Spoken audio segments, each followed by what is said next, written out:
So amor as the word carrying the creative syllable by definition. Amore as the primary word, as the primary vibration that has the power to create things and to change reality. When she says, fu in quel dolore che a me venne l'amor, voce piena d'armonia, as if love was this entity, this God, this universal Amor is considered from the beginning of the opera, from Un dia all'azzurro spazio by Chénier, like some sort of entity. Qual poema è la parola amor? That's how Chénier introduces his own character.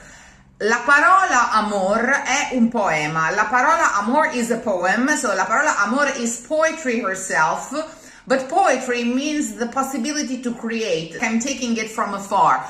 But that's exactly the interpretation I give to the poetry in the score, because Luigi Illica was a great poet, a very cryptic one, also a visionary one. I think I have a reason to think what I'm thinking.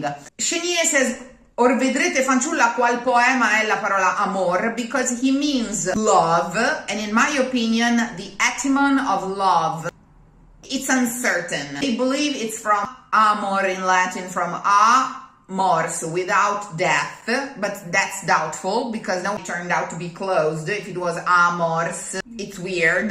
My personal opinion is that it comes from the syllable the meditative syllable because it's a vibration. It's literally the vibration that the world resounds with. It is a God and it has a creative force. It's basically the life that inhabits everything. The core vibration of the universe. What Verdi will say is the palpito dell'universo intero. Amore palpito dell'universo intero. It's the very same concept expressed in two different ways. So I think that's what she means when she says che a me venne l'amor, voce piena d'armonia, as if love was this entity, this God, this universal that is also poetry. Poetry comes from the Greek verb poieo, which means to create, to make.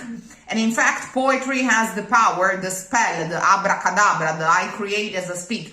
Poetry is the logos, the first came the word. And so amore as the primary word, as the primary vibration that has the power to create things and to change reality. The power of poetry was everything. Italy was born around this poetry and the concept of poetry. All of the io sono il poeta, essa è la poesia, the last words that Italian opera ends on the word poesia after the death of Liu bontà, Liu poesia, as if poetry was like dead forever.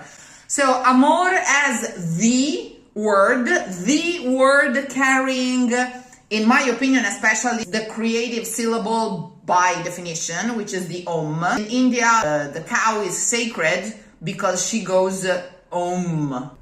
That's funny, actually. The very name of Italy comes from this people that used to live in southern Italy. They were called Vituli because they adored the vitello, which is the cow. And they considered the cow sacred because she speaks the sacred syllable, Om or Aum. It can be said vice versa. And that's not, I didn't make this up. Marius Schneider, which is possibly the greatest musicologist that ever existed, and who was an expert of the Veda, of the sacred Hindu texts, as well as the Hindustani musical culture and of the Western culture, made these connections. And they make a lot of sense to me. So here, la parola amor is kind of the protagonist, and poetry is kind of the absolute protagonist of Italian opera in general, but especially of this work, where, and it's not the only one, the protagonist is a poet.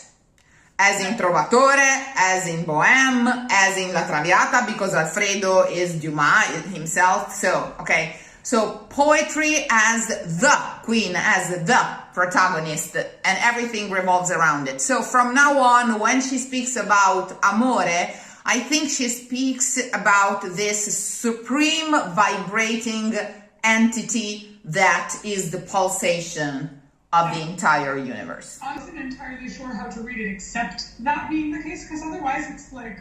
It doesn't make sense.